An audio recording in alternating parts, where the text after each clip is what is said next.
Madrid, diciembre de 1987, a las 8 de la mañana. Las cámaras ya estaban encendidas frente al Palacio de Justicia. Hacía frío, un frío seco que cortaba la piel, pero los periodistas llevaban horas allí, fumando, esperando. Sabían que aquello iba a ser grande dentro del edificio. Un nombre circulaba de despacho en despacho: Ann Lola Flores, no la reina del espectáculo, no la faraona del tablao, no la mujer que había llenado plazas de toros y teatros durante 40 años, tan solo una mujer de 64 años, con las manos temblorosas, el rostro sin maquillar y una mirada perdida.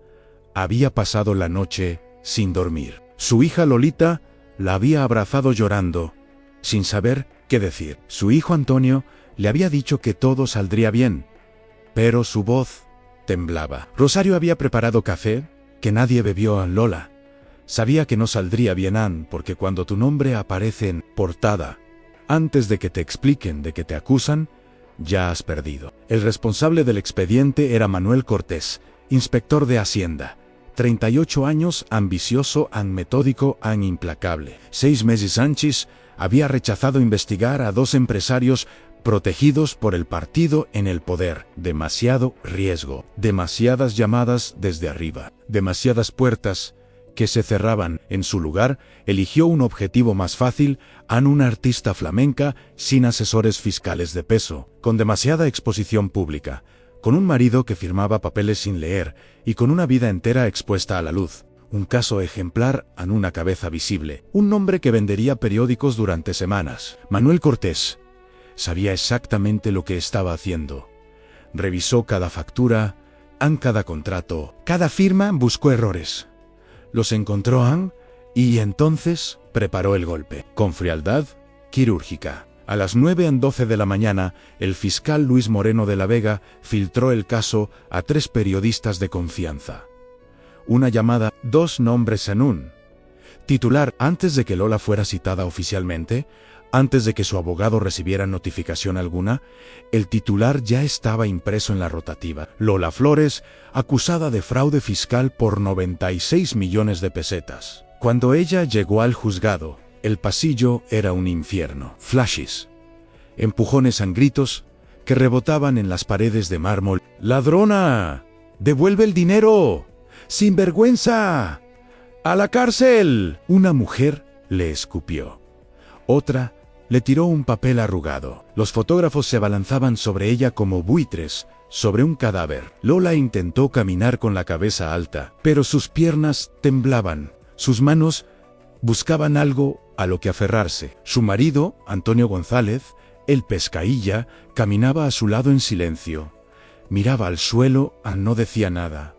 No la tomaba del brazo, no la protegía de los empujones. Él sabía, Ann sabía, que algunos documentos habían sido firmados sin explicarle nada, que había dejado pasar facturas, que había confiado en un contador que nunca revisó las cuentas, que había dicho sí sin leer, pero no dijo una palabra. No salió a las cámaras a decir: Ann, yo firmé.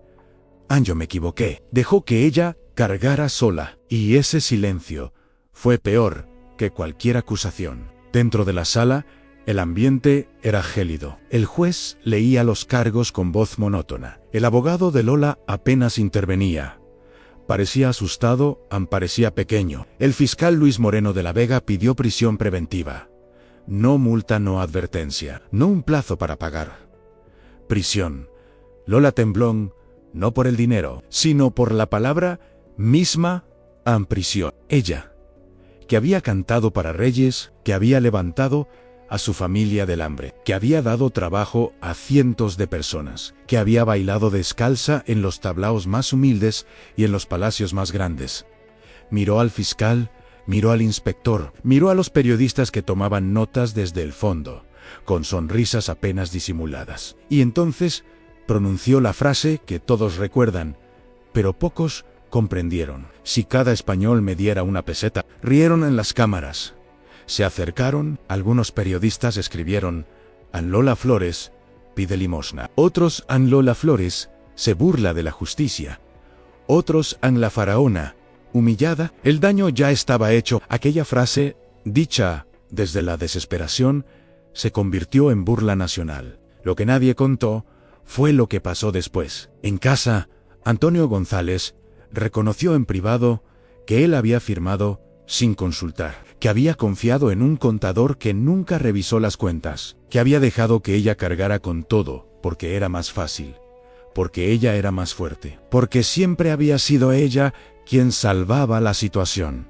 Nunca lo dijo en público, jamás salió a defenderla ante las cámaras. Jamás dio una entrevista diciendo: esto fue culpa mía. La dejó sola. Y Lola, que había perdonado tantas cosas en su vida, eso no lo perdonó del todo. Lo amaban, pero también sabía que cuando las cámaras apuntaron, él bajó la mirada. Sabía que cuando necesitó un escudo, él le dio la espalda. Sabía que en los peores momentos de su vida, había estado completamente sola. Manuel Cortés y Luis Moreno de la Vega se convirtieron en héroes mediáticos durante semanas.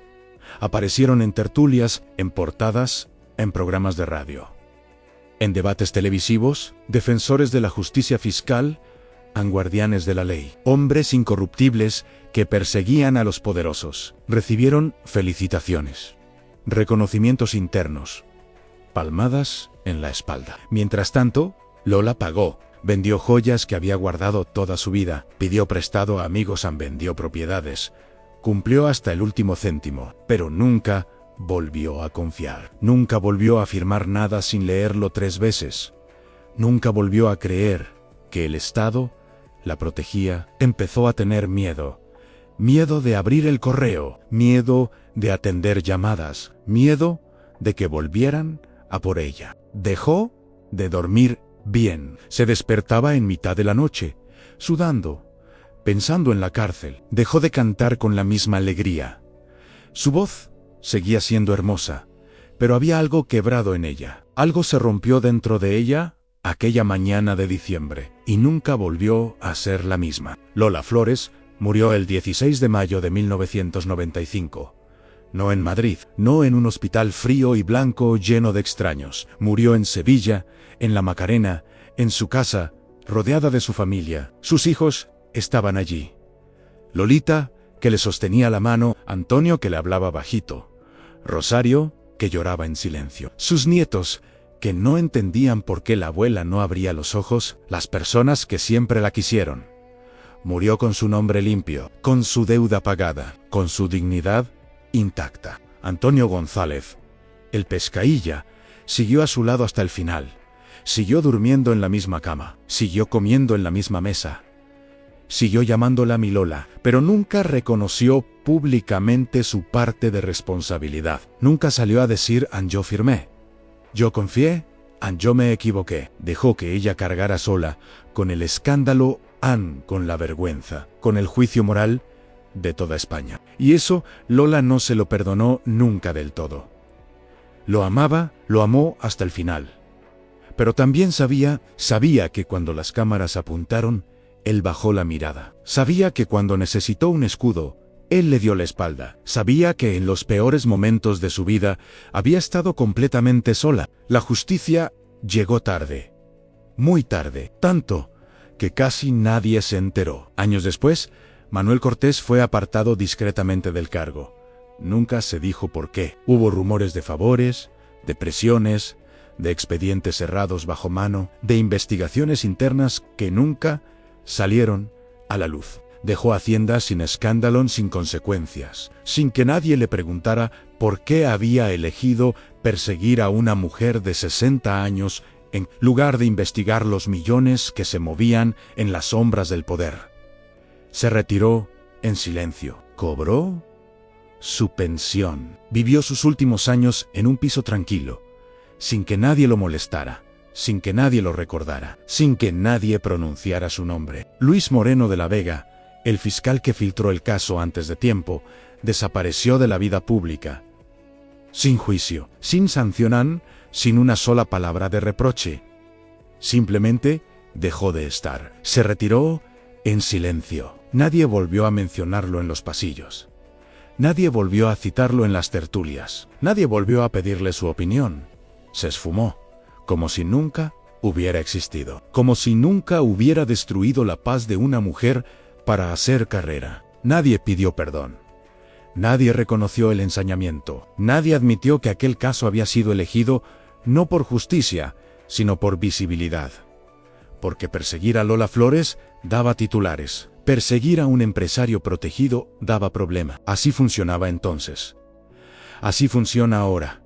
Los poderosos se protegen entre sí. Los débiles, aunque sean famosos, son siempre el blanco más fácil. Pero el olvido fue solo para ellos. Porque hoy, 30 años después de su muerte, cuando alguien menciona a Lola Flores, no piensa en fraude, piensa en talento, en fuerza, en resistencia. Piensa en una mujer que levantó a su familia desde la pobreza más absoluta, que llenó plazas de toros con miles de personas gritando su nombre, que cantó en el Teatro Real, que bailó descalza en los tablaos más humildes y en los escenarios más grandes del mundo, que nunca se arrodilló ante nadie, ni siquiera cuando la quisieron hundir, ni siquiera cuando la humillaron, ni siquiera cuando la dejaron sola. Y Lola Flores lo sabía. Por eso, antes de morir, dijo algo que pocos conocen, pero que resume toda su vida: que hablen de mí bien o mal,